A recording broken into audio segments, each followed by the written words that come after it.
ఈ రెసిపీ కోసం పాలకూర, 2 ఉల్లిపాయలు, 2 పచ్చిమిర్చి తీసుకొని చిన్న చిన్న పీసెస్ చేసుకొని ఇంకా మసాలా ప్రిపేర్ చేసుకుంటున్నారు. చూడండి, ధనియాలు, జీలకర్ర, యాలుకలు, చెక్క, లవంగ, ఎండు కొబ్బరి ఈ 3 కలిపి పౌడర్ చేసి పెట్టుకున్నాను.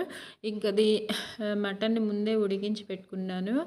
ఉప్పు, కారం, పసుపు, అల్లం పేస్ట్ వేసుకొని అయినా సరే తాలింపులో ఉల్లిపాయలు, పచ్చిమిర్చి బాగా ఫ్రై అయిన తర్వాత అల్లం పేస్ట్ ఒక 1 స్పూన్ దాకా వేసుకొని చక్కగా ఫ్రై చేసేసుకొని మటన్ని కూడా వేసుకొని ఆ టైంలో ఇంకా ఉప్పు, కారం, పసుపు ఈ పౌడర్ మసాలా పౌడర్ని కూడా వేసుకొని చక్కగా ఫ్రై చేసుకొని లో ఫ్లేమ్లో పెట్టుకొని పాలకూరని కూడా వేసుకొని ఒక కట్ట పాలకూర అనమాట, అది కూడా వేసుకొని చక్కగా లో ఫ్లేమ్లోనే మగ్గించుకుంటే ఒక 15 మినిట్స్ ఫుల్ వీడియోలో క్లారిటీగా ఉంది చూడండి.